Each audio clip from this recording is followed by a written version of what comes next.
बार धमकी देता है कि नहीं बेच देंगे, ये जमीन को हम बेच देंगे, देखें आप कुछ नहीं कर पाएंगे। लेकिन इस धमकी का जवाब, मुंहतोड़ जवाब आप कैसे देंगे? आप जो है अगर मान लेते हैं, देखें जमीन कब्जा जो है इस व्यक्ति के पास है और जमीन का जो कागजात है, नया कागजात जो है ना, नया कागजात जो है इस व्यक्ति के पास है, तो ये व्यक्ति सोचता है ना, अब इसको जो जिसके पास कब्जा है उसको धमकी देंगे कि जमीन हम दूसरे को बेच देंगे। अब व्यक्ति वो परेशान है, सीधी सी बात है, अगर नया कागजात इसके पास है तो वो कभी भी जो है जमीन किसी को बेच सकता है, और बेचने जो खरीदने वाला होगा वो अगर उसका खरीदने के बाद, यानी खरीदने के बाद जो है अगर उसका दाखिल खारिज करा लिया, ठीक है, यहाँ पर दाखिल खारिज भी करा लिया, म्यूटेशन करा लिया, तो उसके बाद वो जो है अपना दावा पेश कर सकता है संपत्ति के मालिक, कर सकता है संपत्ति के मालिक होने का। तो अब इस केस में क्या करना होगा? ये व्यक्ति के पास लेकिन है क्या? ये व्यक्ति के पास कब्जा क्यों है? क्या कारण है कब्जा रहने का? तो देखें इस व्यक्ति के पास जमीन का पुराना कागज है। ये कह रहे हैं कि जमीन का पुराना कागज मेरे पास है, ये कह रहे हैं कि जमीन का नया कागज मेरे पास है। लेकिन अगर मान लेते हैं कि दो कागजात हैं, एक ये पुराना कागजात है और ये नया कागजात है, ठीक है, नया कागजात है, तो जमीन का पुराना कागजात से ही नया कागजात बनाया जाता है। पुराना कागजात में अगर आपने संपत्ति को, अगर मान लेते हैं जो संपत्ति को अगर आपने नहीं बेचा, ठीक है, नहीं बेचा, तो उस केस में पुराना से जो है नया आप ही के नाम बना दिया जाएगा। लेकिन अगर आपने पुराना से जो है ना किसी को अगर बेच दिया है तो नया फिर दूसरे होंगे, उसके नाम से जो है नया कागजात बनेगा। यानी संपत्ति तो हम बेच चुके हैं, तो अब संपत्ति तो उसकी हो गई, संपत्ति पर अधिकार उसका हो गया, तो कागजात उसी का बनेगा। तो ये पूरा प्रक्रिया होता है पुराना से नया बनने का। जब सर्वे हुआ तो बहुत सारी त्रुटि हुई। अंग्रेजों का जो सर्वे था वो जो एक तरह से पुराना आपके पास मौजूद है उसी को एक तरह से आधार मानते हुए नया सर्वे किया गया और उसमें त्रुटि हो गई। लेकिन आज भी आपका जो जमीन का कब्जा है वो पुराना के अनुसार है, लेकिन कागजात किसी और के नाम से है। अब लोग जो है इतने कहने का मतलब जागरूक नहीं है, उनको लगता है जमीन पास में है ही, सुधार लेंगे, अभी वो परेशान तो नहीं कर रहा है। लोग अन्य सिचुएशन से घिरे हुए होते हैं, अन्य परेशानी से घिरे हुए होते हैं, कोर्ट कचहरी जाना नहीं चाहते हैं, ठीक है, उनको लगता है किसी तरीके से इसको सुधार लेंगे।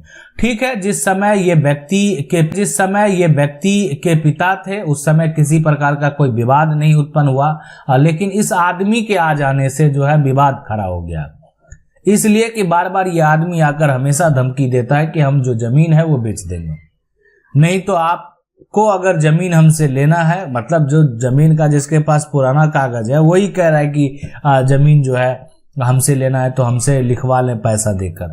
तो ये जो कर रहा है ना, ये अगर कोई कर रहा है तो इस मामले को कहां और कैसे लेकर जाना है, क्या करना है, क्या क्या दस्तावेज लगेगा, कितना मैक्सिमम खर्च हो सकता है, ये समझना बेहद जरूरी है। और किसकी जीत होगी, सबसे बड़ी बात है कि जीत किसकी होगी।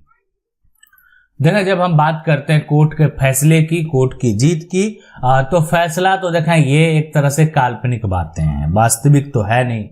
एक अनुमान लगाया जाता है कि इस तरीके से फैसले जो है किसके पक्ष में जाएंगे, जो एक तरह से उसका ओरिजिनल टाइटल जिसके पास होगा वो उस संपत्ति का मालिक होगा। सबसे पहले इस विवाद के लिए जो है आपको क्या करना है कि सिविल कोर्ट में जो है सिविल कोर्ट में जाकर जो है और वहां पर करना है टाइटल और यहाँ पर सूट।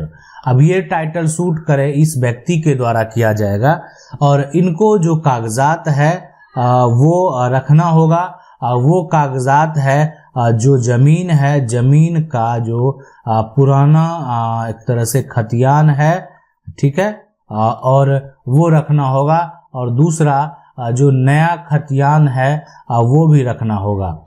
ये ओरिजिनल आप जो है जिला जो अभिलेख है, आपके जो जिला होंगे उसमें अभिलेख कार्यालय है वहां से आवेदन करके आप उसका नकल प्राप्त कर सकते हैं। तो ये कागजात इस व्यक्ति को देना होगा। सबसे प्लस पॉइंट यहाँ इनके पास ये है कि जमीन का जो कब्जा है वो इन्हीं के पास है। ये सबसे बड़ा प्लस पॉइंट है। अब है कि टाइटल सूट जब आप करेंगे, आप ये सारा प्रक्रिया जो है, ये जब आपका केस फाइल हो जाएगा कागजात के अनुसार, उसके बाद क्या होगा, कागजात के अनुसार आपका क्या हो गया कि केस तो फाइल हो गया, टाइटल सूट आपने कर दिया, इस व्यक्ति को एक नोटिस आएगा, ठीक है, यहाँ पर, ठीक है, नोटिस आया। अब ये व्यक्ति जो है नोटिस का एक तरह देखेगा कि नहीं ये तो हम पर केस कर दिया, टाइटल का दावा कर रहा है, तो इसके पास जो ये नया कागज है ना, इसका जवाब देना पड़ेगा इस व्यक्ति को। ये जवाब में देगा कि हमने ये जमीन मेरे नाम से किस आधार पे हुआ। देखें, जब भी कोई भी जमीन आपके नाम हुआ है तो या तो आपके पिता दादा परदादा उसको है ना खरीदे हैं, या एक तरह से जो एक उनके नाम अभी वर्तमान में अगर दस्तावेज है, या तो एक तरह से दान में मिला है, या तो वसीयत के माध्यम से मिला होगा, या यहाँ से जो है एक तरह से फर्जी कागजात होगा, ठीक है, कागजात होगा, या एक तरह से पांचवा जो होगा उसको एक तरह से बासगत जो एक तरह से पर्चा मिला होगा। तो ये तमाम जो एक तरह से रास्ते हैं जिसके माध्यम से जमीन जो जमीन है वो किसी दूसरे के नाम पर जो है वो जा सकता है। अब सबसे इसमें है कि खरीदे हैं, दान किए हैं, वसीयत है, फर्जी कागजात है, इस सभी केस में जमीन का अगर कब्जा आपके पास नहीं है तो ये भी मायने रखता है। जब मामला कोर्ट में जाएगा तो ये एक देखा जाता है कि अभी कब्जा किसके पास में है। अब इस व्यक्ति के पास कोई कागजात नहीं है, इस व्यक्ति के पास कोई दस्तावेज नहीं है जो कि ये कोर्ट में पेश कर सके। इसको खुद नहीं पता है कि ये जमीन इनके नाम से कैसे आया, तो ये क्या स्पष्ट एक तरह से, हाँ, लेकिन अगर कोई बात वहां पर एक्सेप्ट करेगा तो फिर उसको एक लिखित तौर पर एक सबूत पेश करना होगा कि वो जमीन उसके नाम से कैसे आया। तो जब इस व्यक्ति के पास कोई भी प्रूफ रहेगा ही नहीं, इसलिए कि पुराना कागजात जो है वो इनके नाम पर है, अभी वर्तमान में जमीन का कब्जा इनके पास है, और ये जो है एक तरह से फर्जी तरीके से, गलत तरीके से, या जमीन का जो सर्वेक्षण कर रहे थे उनके कर्मचारी की गलती की वजह से, है ना, कर्मचारी की गलती की वजह से जो है ना ये सारा कांड हो गया। इसीलिए कि उनसे किसी प्रकार का कोई भी जो त्रुटि है वो होने के बाद जो है इनके नाम से जमीन का खाता खुल गया, अकाउंट खुल गया। ये जो प्लॉट नंबर है 117 ये इस व्यक्ति के नाम से चला गया। अब ये व्यक्ति बार बार क्या जो है जमीन के जो मालिक है उसी को परेशान कर रहा है, बोल रहा कि पैसा दीजिए तभी हम आपको जमीन देंगे, नहीं तो बेच देंगे। जमीन का मालिक है वो कोर्ट जाना नहीं चाह रहा। क्यों नहीं जाना चाह रहा?